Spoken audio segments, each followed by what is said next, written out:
Hello my loves, welcome to your September. It's a little bonus reading for you. If it resonates, please take. But if not, please look to another reading. It's just a bonus reading, and I always believe that the person who is meant to see a particular reading will see it, and if it doesn't resonate, you will find something else here that does. Okay, please also look to your moon and Venus signs when you're considering how readings do apply to you, particularly love and relationship readings. Okay, thank you so much for honouring me with your space today. I truly appreciate your time.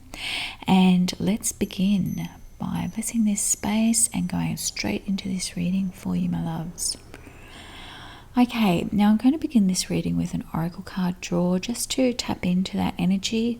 I will go more deeply into the meanings behind those oracle cards later on in the reading for those who find that more helpful as well. I think that's really important to include them. It's not just what I see coming through, right? And I've used beautiful selenite today. It's a palm stone. It brings beautiful energy with it as well. Let's begin your reading today. Okay. So, now, straight up we've got flying cards, so that's always good. We've got the energy here, straight up coming through for whoever needs to see this. Okay, so we've got two beautiful cards here coming through. We've got, on the left, Astrophyllite and Ginkgo, signs, symbols, divine blueprints. And then on the right, we have that beautiful Brazili blue stone, okay? And then the third card is that beautiful amethyst and passion flower. And it instantly makes me think of the crown chakra, third eye chakra. When I see that beautiful purple there like that, there's always some kind of divine message in that purple. Okay, let's jump into the reading for you. And I'm going to just unlock a bit of this energy here, spirits and guides. What is the energy we need to tap into here in September? Okay, I'll just draw a couple of more cards for you, my loves. Spirits and guides, tapping into the energy of September. What is the message that you have for us today?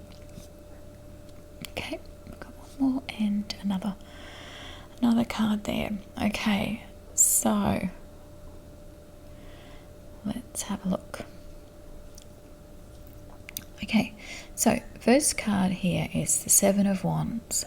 Now, I would like you to put aside any thoughts you have about the Seven of Wands because it's a very misconstrued card. The Seven of Wands is about when a person is coming out on top. There may be some kind of adversity, but it's not a negative card. It's like someone takes you on and you come out on top.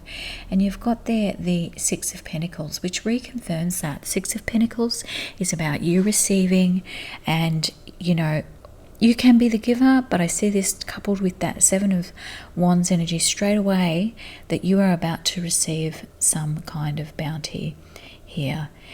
And we've got the Six of Cups.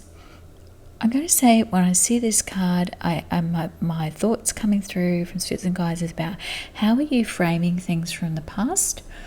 Almost like are you putting them on the wall and revisiting things and that aren't really serving you actually? You know, are you using things from the past as your guiding star? Wow, that's what's coming through, and that's something to maybe not use as your guiding star. You have a future that is unfolding before your eyes, and you are part of the solution of making that unfold. Your past is done. And look at that, with the beautiful sun card there, that solar energy. It's interesting how it's said about that kind of crown chakra, third eye chakra energy of about looking up and what is the message that you really, instead of looking at the writing on the wall from the past, etc., what are you needing to be? Look at that. I almost see with this Seven of Cups, it's doubling up on that imagery of what are you? It's almost like what are you worshipping from the past that you need to just put behind you? I think, and again, it's a Queen of Pentacles. What is blocking your beautiful energy to be prosperous and receive? You know, when we had that Six of Cups, because look who has come into the room, beautiful Lady Empress. That is all about, as I said, that Six of Cups, receiving your bounty and what is yours to rightfully receive. It's almost like that, you know, that open arms that was in the Seven of Cups, of like, you are here to receive joy and the gifts of life. Okay, now let's have a look here at what's coming through. And we have the Eight of Swords. I almost see again that reinforcement of that glowing energy at the top of like, keep your eye on the prize. Do not be distracted. And you know, that Eight of Swords is always about that being trapped and how when we're not empowering ourselves.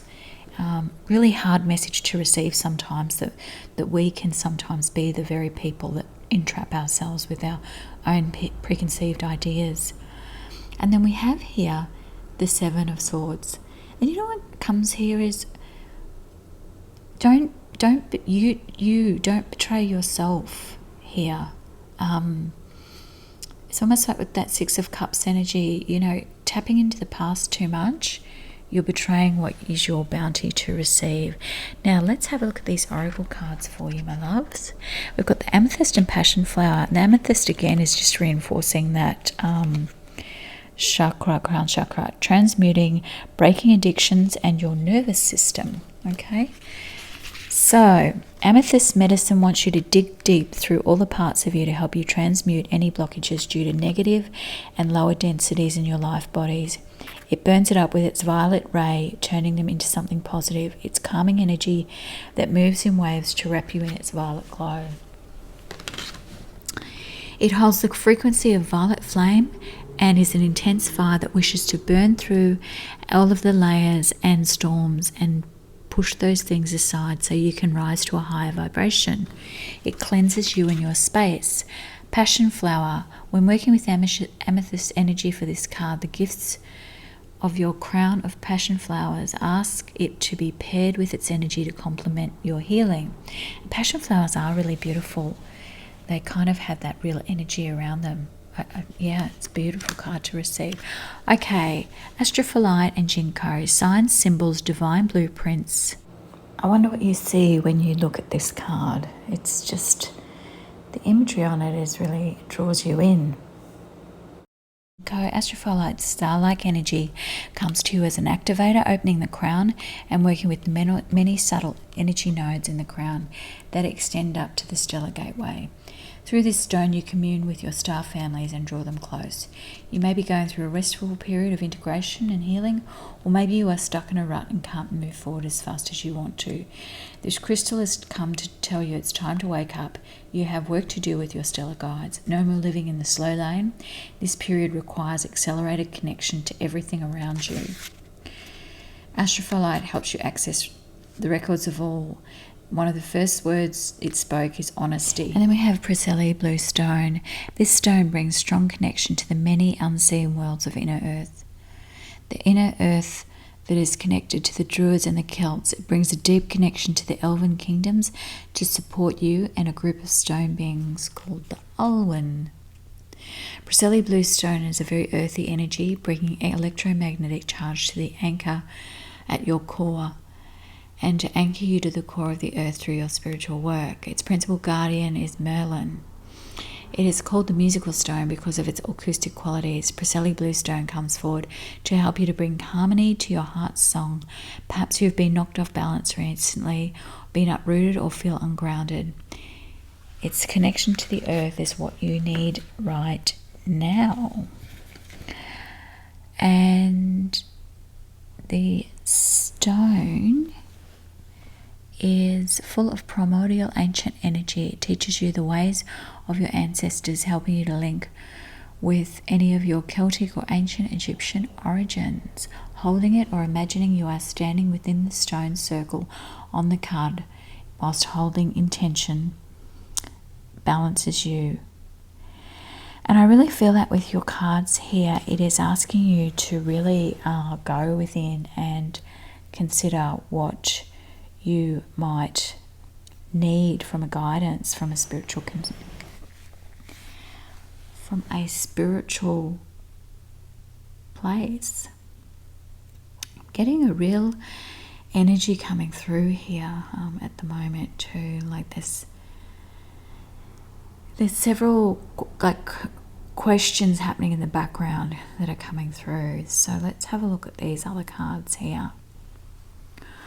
Okay, so we've got a book, and it's around, you know, receiving messages. Perhaps there's something. Look, I've got this message that something has inspired you in a book before, and maybe it's something to revisit again. And you've got anchor, and this is the thing about putting down that, finding an anchor in our life. And the third card here is the garden, and that's that one where we might have to consider what our social circles are. You know, the garden is about, historically, is where people used to go for a walk to meet people, meet new people, and that kind of thing, and socialize. And I really feel that energy is quite important right now, and tapping into that real sun energy. You might even find that card helpful to meditate on. I often recommend that to people if they're wanting to bring a certain energy into their life. Meditating on some of the cards and just focusing on that energy is really quite helpful in reminding us of that energy. I'm going to pull a couple of oracle cards just to close the reading today. We've got You Are Loved and Say You're Sorry. Okay, you are loved. And that's true. I always say this, we are all connected in this universe. You are enough just as you are, and you are loved. If you don't have a model for love, imagine yourself as a child. Perhaps you have a favourite picture of yourself as an adorable 5-year-old. Look into your own sweet eyes and acknowledge just how special you are. That child inside still needs your tenderness, and so does the adult you. Please don't abandon yourself. Instead, tap into the ocean of love inside. Wonderful, wonderful card.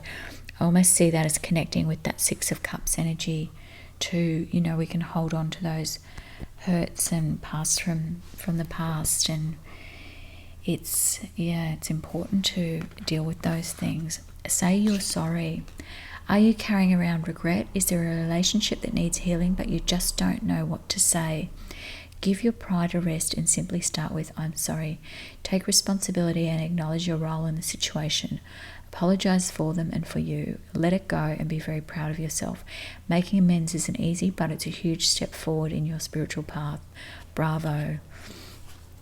I think there's definitely that Six of Cups energy in this reading about what's affecting you from the past and perhaps holding you back as well. And also learning to love ourselves, forgiving ourselves perhaps for things in the past where we could have handled situations better, or maybe people took advantage of us and we feel a bit silly for that. We want to go back and tell them off for it, but sometimes you just can't, and you have to forgive yourself for getting yourself into certain situations. Okay, my loves, I hope you found something helpful in this quick reading today. As always, thank you for honouring me with your space, and take care and have a beautiful day. Okay, bye-bye.